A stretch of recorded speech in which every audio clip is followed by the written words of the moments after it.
Assalamualaikum warahmatullahi wabarakatuh.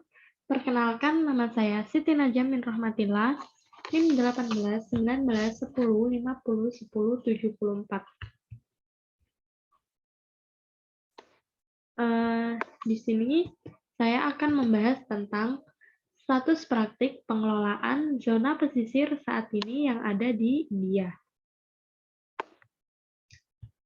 Yang selanjutnya, pembahasan yang pertama ada gambaran umum, yang kedua ada status lingkungan pantai di India, yang ketiga ada dampak naik tingkat laut terhadap lingkungan pantai di India, yang keempat ada inisiatif utama untuk perlindungan lingkungan laut dan pantai di India, dan yang terakhir ada kesimpulan. Di mana gambaran umum ini memiliki garis pantai sekitar 7.500 km dengan daratan utama sepanjang 5.400 km. Di lingkungan pesisir India ini mencakup berbagai ekosistem yang rapuh seperti muara, bakau, rumput laut, terumbu karang, dan lain-lain. Namun, saat ini ekosistem tersebut berada dalam kondisi kritis karena gangguan manusia yang semakin meningkat sehingga sangat rentan. Untuk melindungi dan melestarikan ekosistem pesisir ini, pemerintah India itu telah memberlakukan beberapa undang-undang dan meratifikasi beberapa prinsip internasional. Yang selanjutnya ada status lingkungan pantai India, di mana zona pesisir India ini diberkahi dengan ekosistem pesisir yang sangat luas seperti bakau, terumbu karang, rumput laut, rawa asin, bukit pasir, muara, laguna, dan lain-lain, yang dicirikan oleh proses biotik dan abiotik yang berbeda. Di mana di sini ada gambar peta. Gambar peta ini adalah sebaran ekosistem mangrove dan terumbu karang yang ada di India, yang ditandai dengan lingkaran merah ini. Yang selanjutnya yaitu ada diagram. Diagram ini adalah tutupan mangrove di India, telah diperkirakan sekitar 6.700 km persegi, terbatas terutama di sepanjang pantai timur dan barat, dan Kepulauan Andaman dan Nicobar, yang merupakan sekitar 9% dari sebaran mangrove di Asia Selatan dan Tenggara dan 5% dari sebaran bakau dunia. India sendiri juga merupakan salah satu negara pengekspor makanan laut utama. Perikanan India juga mendukung beberapa kegiatan tambahan seperti pembuatan kapal, pabrik, pengolahan, dan lain-lain. Semua ini menjadikan sektor sangat penting dari sudut pandang ekonomi maupun sosial. Dan garis pantai India itu menghadapi tekanan manusia yang meningkat, misalnya eksploitasi berlebihan sumber daya laut, pembuangan limbah industri dan beracun, tumpahan dan kebocoran minyak yang mengakibatkan kerusakan substansial pada ekosistemnya.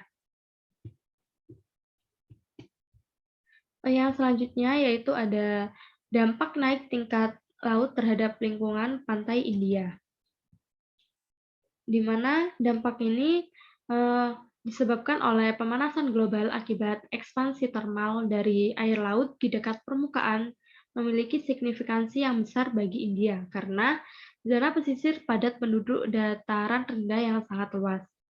Kenaikan permukaan laut kemungkinan besar akan mengakibatkan hilangnya tanah karena tenggelamnya wilayah pesisir, perluasan intrusi garam ke daratan, dan pencemaran air tanah mungkin memiliki dampak ekonomi, budaya, dan ekologi yang luas. India sendiri telah diidentifikasi sebagai salah satu dari 27 negara yang paling rentan terhadap dampak pemanasan global terkait percepatan kenaikan permukaan laut. Tingkat kerentanan yang tinggi dari pantai India terutama disebabkan oleh luasnya wilayah pesisir dataran rendah, kepadatan penduduk yang tinggi, sering terjadinya siklon dan badai, tingkat degradasi lingkungan pesisir yang tinggi karena polusi dan pembangunan yang tidak berkelanjutan. Sebagian besar masyarakat yang tinggal di kawasan pesisir secara langsung bergantung pada basis sumber daya alam ekosistem pesisir. Setiap perubahan iklim yang disebabkan oleh pemanasan global seperti peningkatan suhu permukaan laut, perubahan frekuensi, intensitas atau jejak siklon, kenaikan permukaan laut dapat memperburuk potensi risiko terhadap zona pesisir. Selain itu, permukaan air laut disebabkan oleh pemanasan global, pantai India ini juga sangat rentan terhadap bencana alam, di mana seluruh pantai timur India terkadang menyebabkan kerusakan ini besar pada kehidupan dan harta benda. Seperti angin topan telah menyebabkan kerusakan besar-besaran di sepanjang pantai Orissa. Dan terdapat tsunami pada tanggal 26 Desember tahun 2004 dulu, yang dimana ini bencana yang paling serius di India. Adapun untuk melindungi lingkungan lautnya, pemerintah India itu telah memprakarsi sejumlah program. Dari titik antarmuka pembangunan lingkungan pesisir, kebijakan India ini yang paling signifikan adalah yang terkandung dalam Konstitusi India, di mana pada pasal 297 yang memiliki dua tujuan. Yang pertama, memperlakukan perairan teritorial sebagai bagian dari wilayah India. Yang kedua, melindungi wilayah maritim di perhimpunan sebagai lawan negara-negara pesisir federasi. Ini ada EPA sendiri adalah undang-undang utama untuk mengatur zona pantai India, di mana telah disusun di bagian 5 undang-undang yang memberikan tentang kewenangan kepada pemerintah pusat untuk menutup industri apapun jika terbukti melanggar undang-undang. Adapun kesimpulannya yaitu lingkungan India itu sangat produktif dan memiliki beberapa ekosistem.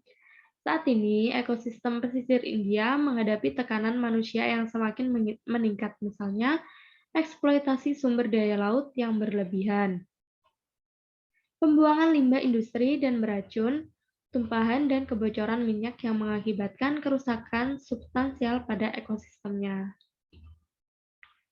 Dampak kenaikan permukaan laut akibat pemanasan global, ekspansi termal dari air laut dekat permukaan memiliki arti penting bagi India karena wilayah pesisir yang padat penduduknya di dataran rendah yang luas. Di mana dampak yang diharapkan dari perubahan lingkungan global adalah peningkatan frekuensi dan keparahan badai serta hilangnya lahan basah dan mangrove, serta degradasi terumbu karang. Sekian pembahasan yang saya jelaskan. Wassalamualaikum warahmatullahi wabarakatuh.